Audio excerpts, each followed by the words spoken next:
kababaihan at sa mga pamilya dahil may hustisya, may makarutan na buhay at maayos na kabuhayan, may maayos na bahay, may maayos na kanila. Tignan mo yung yung report natin. Dito ka na. Biglang lumukot mo na. Nandiyan na sila lahat. Bumalik na, lumitaw na sila lahat. Pag nangaw ko si Duterte, nanangaw ko si Sara. Wala, hindi pa nangaw ko sa yung matataas na sa atin.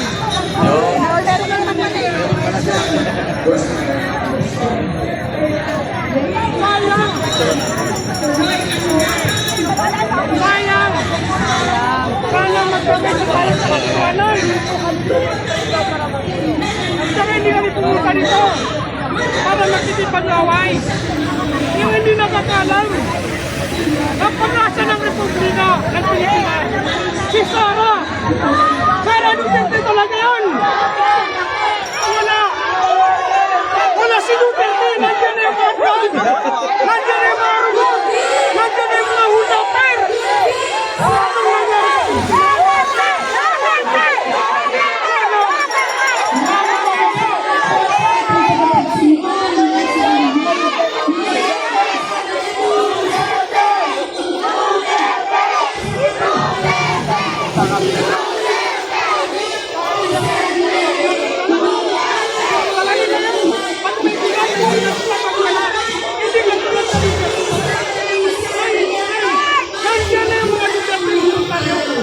Gusto namin yung kapayapaan.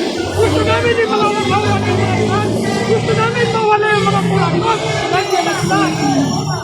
Tingnan niyo yung mga congressman. Mga senado, hindi na ito senado. Yung apat na senado niya, tama.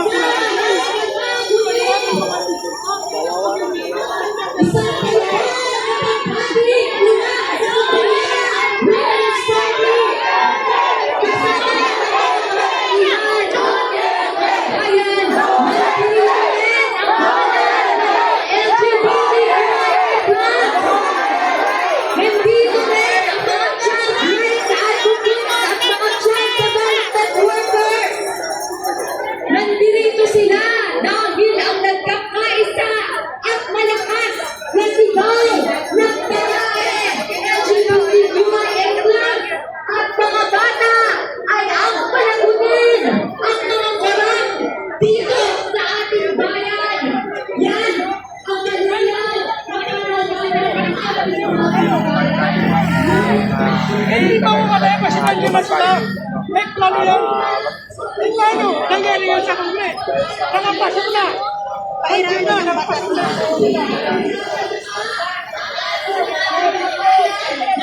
Kasi dapat yung matutulog. Dahil dati berkulete. Kaya pala na alerting ng pulis yun.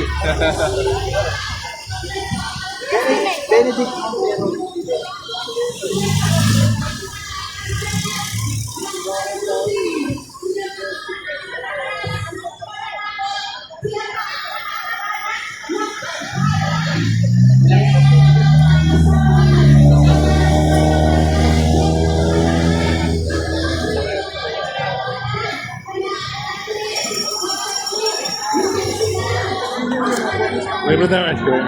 Ha? Libre tayo ice cream. Malibre ka? Libre daw.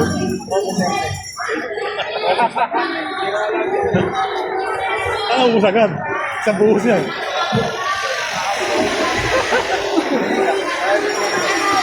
Mababalik ko lang din eh. Babalik mo rin. Tagal-tagal din tambay. Makakapat yata ako ng buwan walang ano eh.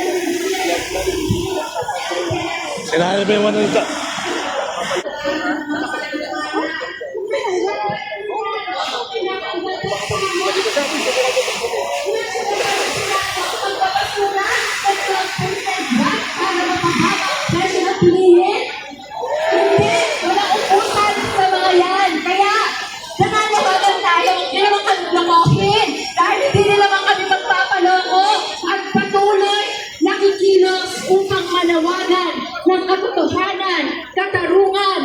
pananagutan dito sa ating bayan. Ngayong araw lang ho, nanggaling marami dito mga kababaihan na dumalo pa sa mga tuloy-tuloy na relief operations. At sa amin hong karanasan, konting ampun lang, takot na takot at nanginginig na ang mga pamilya sa komunidad at mga nanay. Dahil konting pagkulan ang makikindi na ng pagbaha.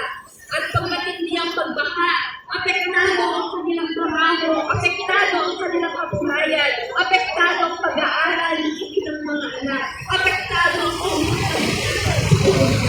hindi kaya asahan ninyo na tuloy-tuloy na hindi lang magpapakita kundi hindi at lalaban ang mga kababaihan para sa katarungan, katotohanan at pananagutan. Mabuhay ang mga kababaihan, mga kababayan natin lumalaban. Tuloy-tuloy ang laban ng mga Gabriela, ang laban ng mga Oriang, ang laban ng mga kabayang Pilipino para sa mas magandang Pilipinas. Maraming salamat sa inyo.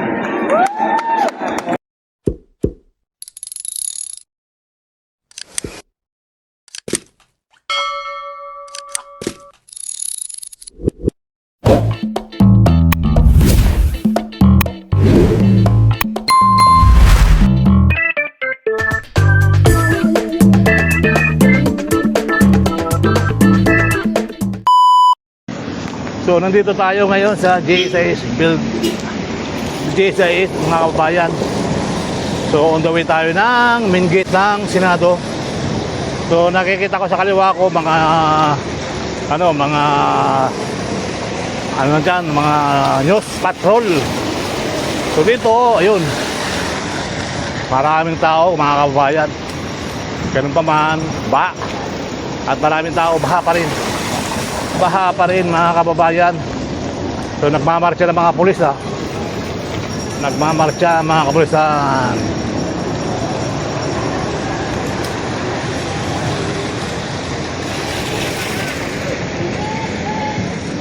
Hot shot out.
Bigyang boses ang ating mga manggagawang pangkalusugan hinggil sa pagpapagawa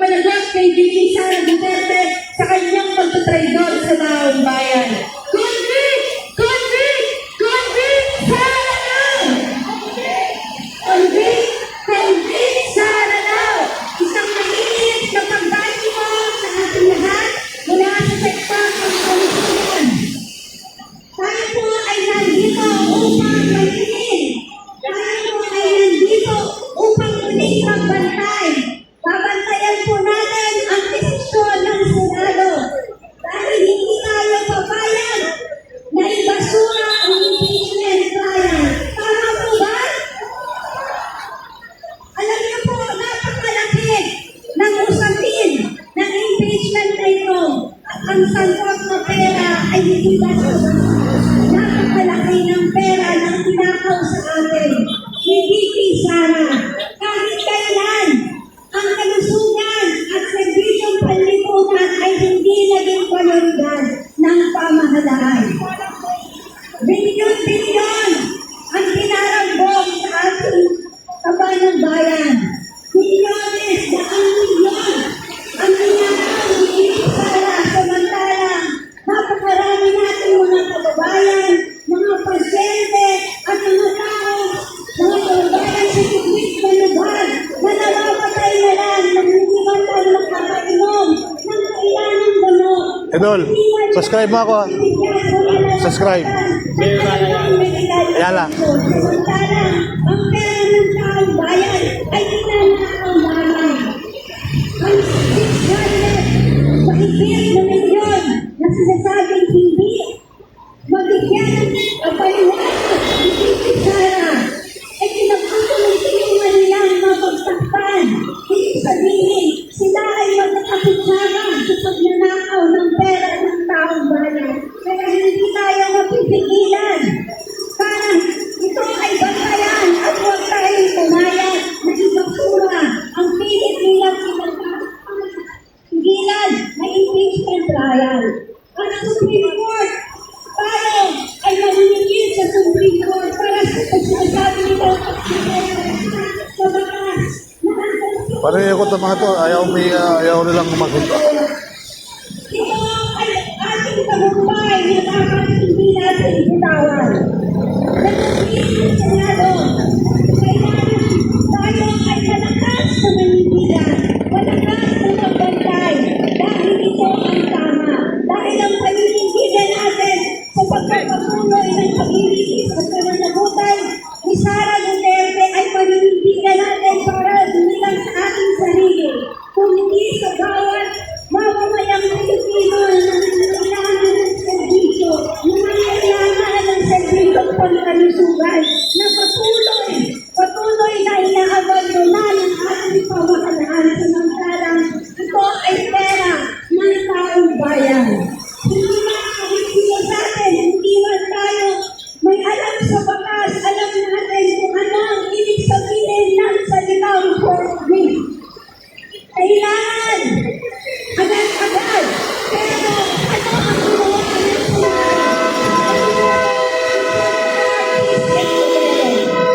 ay babalagpag. Kasama ng Supreme Court, babalagpag sila ng interpretasyon ng konstitusyon at hindi na magbalagpag. Nagdagpag na mga patuntunan na ang nakahirap ng pagpapalagot sa mga magnanakaw o mandaranggo ng mga ganyan sa pwesto sa mataas na pwesto ng ating pamahalaan. Kaya ano ang ating sigaw?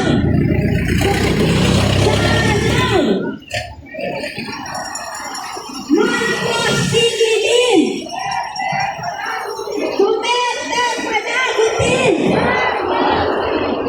Magandang hapon po sa ating lahat.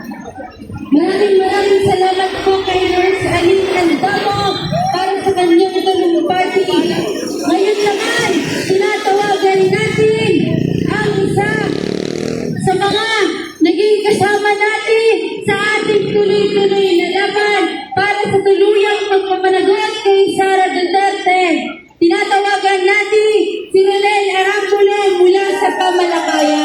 Convict! Convict! Convict! Ronel!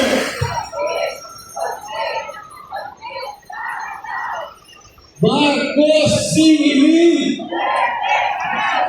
Duterte panagutin! Sara litisin! Piran mga kasama ang ating panawagan na dapat litisin si Vice President Sara Duterte.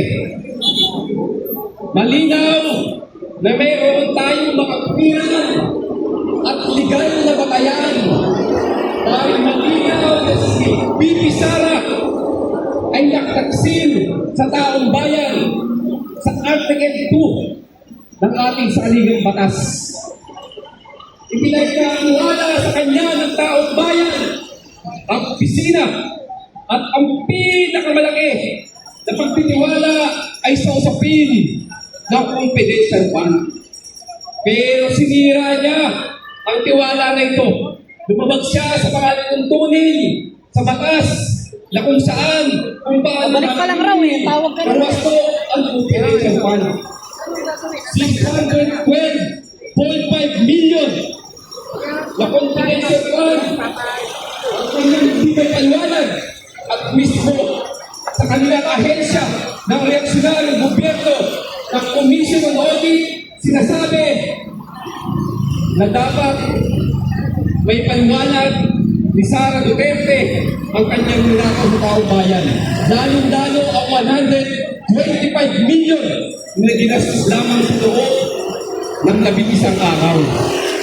Ang 612.5 million ay napakahalaga sa ating lahat, lalo sa aming mga mangisda na ngayon ay dumadanas sa matinding kahirapan, bunga ng mga sari-saring problema na ang may kinagawan ay mga nagdaang administrasyon sa kalukuyan.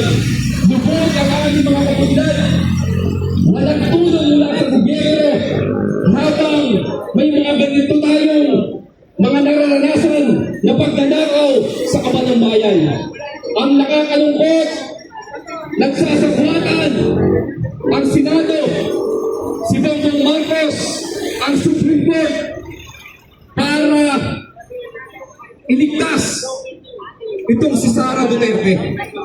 Natatandaan po ba natin noong SONA, sabi ni BBM, hindi niya paliligtasin ang mga tiwali, bagamat pangunahin ito ng DPWH sa flood control. Pero eto, kitang-kita natin na parang kasinungalingan lamang ang kanyang sinasabi sa kanyang SONA dahil ang tiwali yan mismo sa Malacanang na si Sara Duterte ay wala siyang plano para doon sa kanyang kaso. Siya pa nga ang nagpapaligtas nito sinasabi na wala siyang intensyon. Ang Senado mismo, si Chis Escudero, na kung saan lagi niyang sinasabi napakakapal ng mukha, hindi nahihiya sa kanyang alma mater sa UP. Kababaihan at ang mga pamilya dahil may hustisya, may magtalunan ng buhay at maayos na kabuhayan, may maayos na bahay, may maayos na pamilya. Tignan mo yung ano, yung report natin. Dito ka na.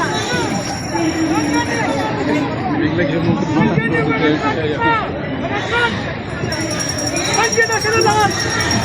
Bumalik na, lumitaw na sila lahat. Pag nangaw po si Duterte, nanangaw po si Sara. Wala, hindi pa nangaw po kaya. Yung matataas na sa atin.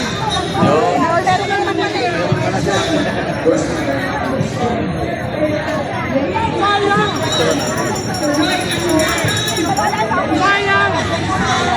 Sayang magkakit sa parang sa katiwanan. At saka hindi kami pumunta nito para magtitipad ng away. Yung hindi nakakalam ang pag-asa ng Republika ng Pilipinas. Si Sara. Sara Duterte talaga yun. Wala. Wala si Duterte. Nandiyan na yung mga brand. Nandiyan na yung mga robot. Nandiyan na yung mga hudaper. Anong nangyari?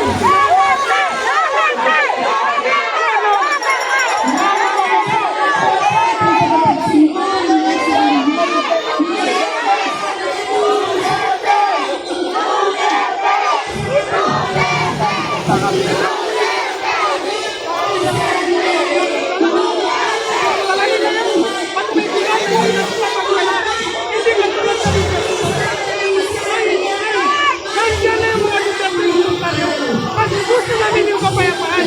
Gusto namin yung mga mawala yung mga gusto namin mawala yung mga kurangkot. Nandiyan na sila. Tingnan niyo yung mga congressman. Mga senado, hindi na sa senado. Yung apat na senado niya, mga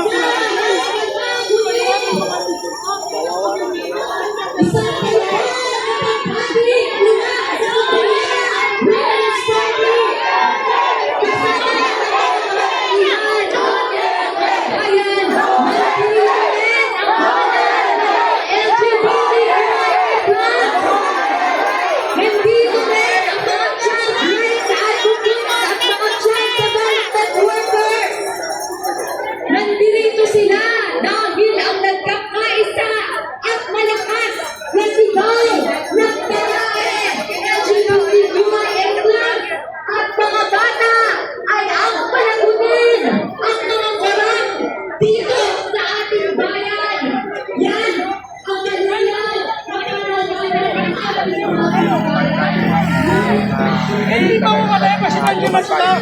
May plano yan. May plano. Nangyari yan sa Kongres. Nakapasok na. Nandiyan na, nakapasok na.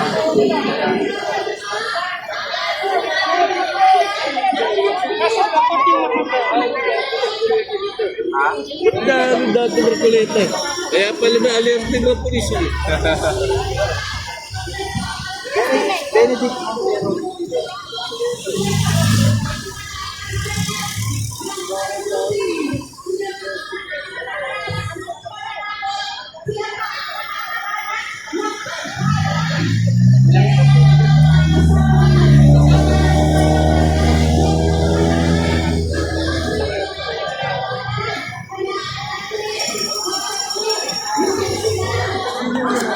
Libre tayo ice cream. Ha? Libre tayo ice cream. Malibre ka? Libre daw.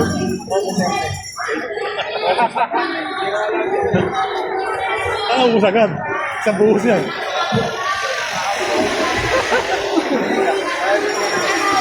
Magabalik ko lang din eh. Babalik mo rin. Tagal-tagal din tambay. Makapadyada ako ng buwan walang ano eh. Sinahan ba yung one nito?